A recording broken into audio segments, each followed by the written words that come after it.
¿Cómo andan? Buen día. Buen día, ahí te vemos, Juan Manuel. Bueno, mucha gente endeudada, ¿no? Digo, en términos domésticos. Sí, la verdad que, como vos mencionabas recién, Santiago, algunos números concretos de lo que está pasando para entender también estos cambios en el sistema bancario y la fintech. La mora en los hogares en Argentina subió en un año del 2,6% al 9,3%, casi que se triplicó. Las tarjetas de crédito tienen una mora casi del 9%, préstamos personales por arriba del 12%, electrodomésticos, la mora se triplicó también en un año. Y cuando vos lo comparás con países del primer mundo, estamos, por supuesto, que más del doble de Estados Unidos, 5 veces el nivel de mora en la fintech de lo que tienen los países desarrollados, con lo cual una situación compleja. Neuquén, por ejemplo, también está en el top 10 de las provincias con más deuda en tarjetas de crédito del país. En el top 10 dijiste. Sí, es la sexta provincia con más deuda en tarjetas del país. Ajá.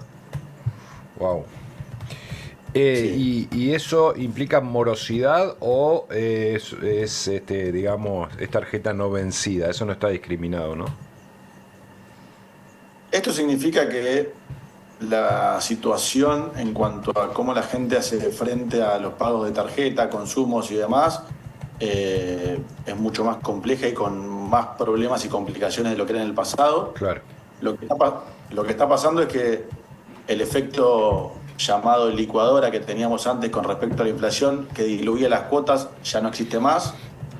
Después también que hay un rezago salarial. La deuda de hace 12 meses pesa mucho sobre el sueldo de hoy, Ujú. con lo cual la gente que tomaron deuda cuando las tasas eran más bajas, hoy no le Claro. alcanza para cubrir esas deudas. Y después, bueno, obviamente hay situaciones con respecto a las tasas reales positivas que hace que el costo financiero total sea mucho más alto, Sí. en algunos casos llegando al casi el 100%, digamos, tasas por encima del 95, 96%. Y después que ya también hay un cambio de situación con respecto al uso del crédito, que ya no es tanto para bienes, sino que también es para llegar a fin de mes y para consumos de gastos corrientes o gastos necesarios en el día a día. Claro, no es para me voy a dar un gusto, me voy a comprar una pilcha, me voy a comprar la paleta de pádel, sino que es para pagar el supermercado, ¿no? Exactamente. Entonces ese cambio hace que la situación en los hogares sea más compleja y por supuesto que también se termina trasladando en cadenas de pagos rotas y situaciones más complejas que ya la venimos hablando en la microeconomía, que más allá de que la macro esté más ordenada, la micro sigue teniendo complejidades y situaciones que obviamente hacen que tengamos, por ejemplo, este caso de mora y de complicaciones en lo que es el uso del crédito en los hogares y en las empresas pequeñas y medianas. ¿Qué tal, Juan Manuel? Buen día, Agustín, soy. Buen día. Hablamos mucho de los consumos particulares, digo, de las personas físicas. ¿Qué pasa en el rango de emprendedores, empresas, pymes o grandes empresas?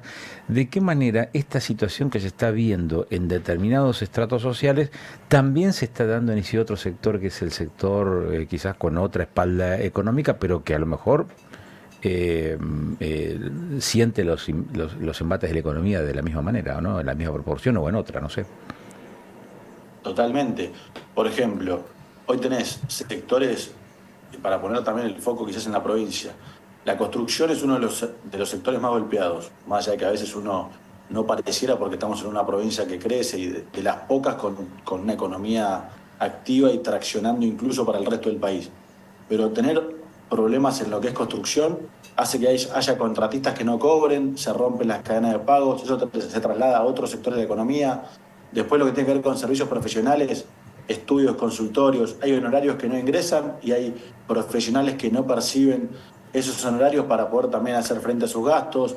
Lo que tiene que ver con hoteles y gastronomía también, temporadas más cortas, costos más altos, se ajustan los márgenes. Ahora, Juan, perdón que te Sí. interrumpa. Perdón que te interrumpa. Ahora, ¿cómo se hace el seguimiento? Porque uno puede hablar en términos eh, eh, calificando esto, es decir, hay muchas, pero ¿cómo se cuantifica, digamos, ese impacto o cuáles son esas herramientas o esos datos que ustedes manejan como asesores financieros o economistas respecto de esa real incidencia en nuestra realidad hoy? Bueno, eso lo podemos ver con baja de la facturación, todo lo que tiene que ver con los tributos. el impacto fiscal en las arcas nacionales, provinciales y municipales. Después lo puede ver también con cierres de empresas, en el empleo, lo podemos ver en este caso, como estamos viendo, en los datos vinculados a lo que es la mora y al cumplimiento de pagos por parte de personas y empresas. Lo podemos ver también que lo estamos también charlando ahora, en cómo los bancos y las fintech adecúan su situación de cómo prestan, a cuánto prestan y demás. Hoy vemos también que la respuesta a estos datos que estamos charlando es que sube mucho el score requerido por bancos y fintech, con lo cual hay menos montos, menos plazo, las líneas se ajustan por debajo de la inflación, con lo cual son todos datos, Agustín, que están, obviamente hay que buscar y hay que ver también, depende, esto que hablábamos, depende en dónde o depende en qué sectores. Hace poco el presidente en una charla dijo que hay que tener paciencia y bajó un poco a la tierra esto de que todos los sectores van a tener diferencias en cómo crecer y demás. Bueno, depende de la situación, depende de la provincia, depende de la actividad, es donde hay que poner el foco en qué es lo que está pasando, pero los datos están, más allá de lo que uno pueda ver y percibir en la calle, la información sobre lo que viene pasando en cuanto a empresas, en cuanto a cómo se tributa y en cuanto a qué es lo que está sucediendo en los hogares, lo tenemos todos los meses con distintos índices y con información que va sacando tanto el Estado como consultoras privadas. Uh-huh. Juan Manuel, buen día, ¿cómo va? Rocío Suárez habla. Buen día, Rocío. ¿De cuánto estamos hablando cuando hablamos de reducción de límites, ¿no? Es decir, en promedio, ¿cuál era el límite máximo y cuál es el límite ahora? Y otra consulta que te quiero hacer es referido a ¿qué dedica esa gente cuando decide pagar con tarjeta de crédito? ¿En qué dedica esa compra? Bueno, con respecto a los límites, eso siempre está asociado a la capacidad de pago que percibe la entidad que vos podés afrontar, y eso tiene que ver con cada persona, con sus ingresos, o en el caso de empresas que también tienen créditos, con lo mismo, con el score o con lo que puedan llegar a pagar y te prestan en base a tu situación de ingresos, a lo que vos declares que tenés, tanto si sos empleado como emprendedor, con un monotributo, un responsable inscripto, qué es lo que vos estás en condiciones de poder afrontar. Eso por un lado. Después, con respecto a en qué se está usando, bueno, recién lo mencionaba antes, en épocas anteriores quizás mucho de lo que era la tarjeta de crédito o el endeudamiento venía por compras de electrodomésticos o por viajes o bienes, quizás no del consumo diario, sino bienes durables o consumos más por placer y demás. Y hoy lo que estamos viendo es que obviamente hay mucho del consumo que es supermercados, consumo en cuotas incluso en carnicerías, tiendas de alimentos. O sea, el consumo, hoy el crédito se está usando mucho más para lo cotidiano que para esto o cosas quizás como bienes durables que se usaban en el pasado. Y esto un poco también por lo que mencionaba.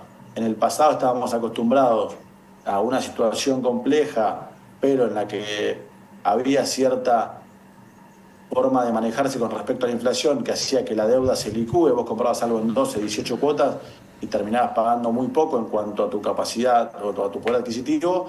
Hoy eso bajó, cambió radicalmente, con lo cual hoy deudas que tomaste en el pasado pesan mucho más en tu salario o en tu situación de ingresos hoy, con lo cual la complejidad, y no es algo que se resuelva de un día para otro ni en poco tiempo, es un proceso que va a demandar en cuanto a se recupere genuinamente el ingreso real, en cuanto a siga pasando el tiempo. Hoy estamos hablando de una situación que viene de hace un año o incluso más.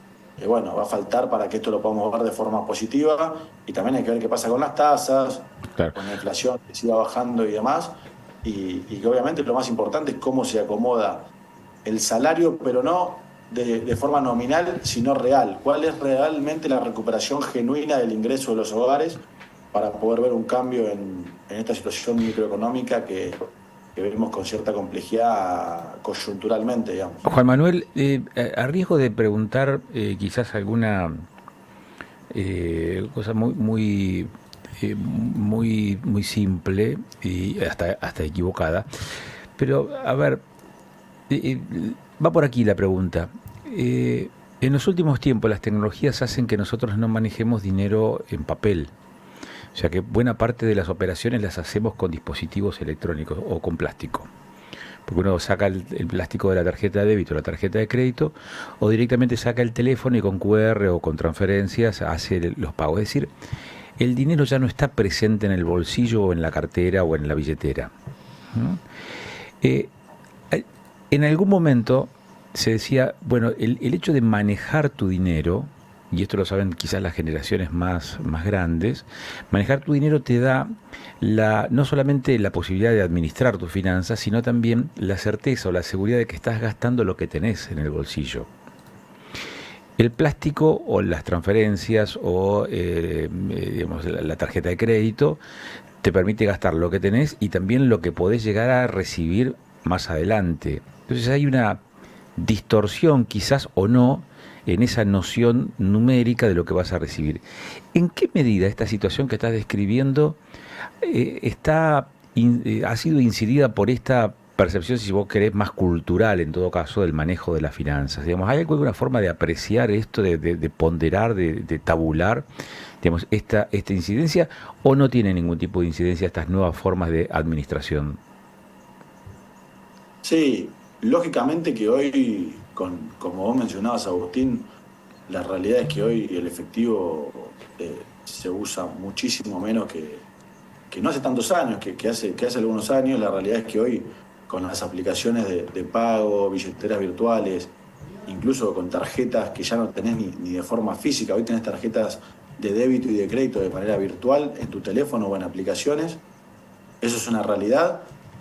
Pero eso es una situación, un cambio operativo. Lo que vos mencionás es algo vinculado a la educación financiera o a conceptos teóricos y culturales que se viene discutiendo hace mucho en Argentina, que tienen que estar mucho más presentes, incluso desde edades más tempranas. Se viene haciendo mucho por eso, pero obviamente es algo que falta.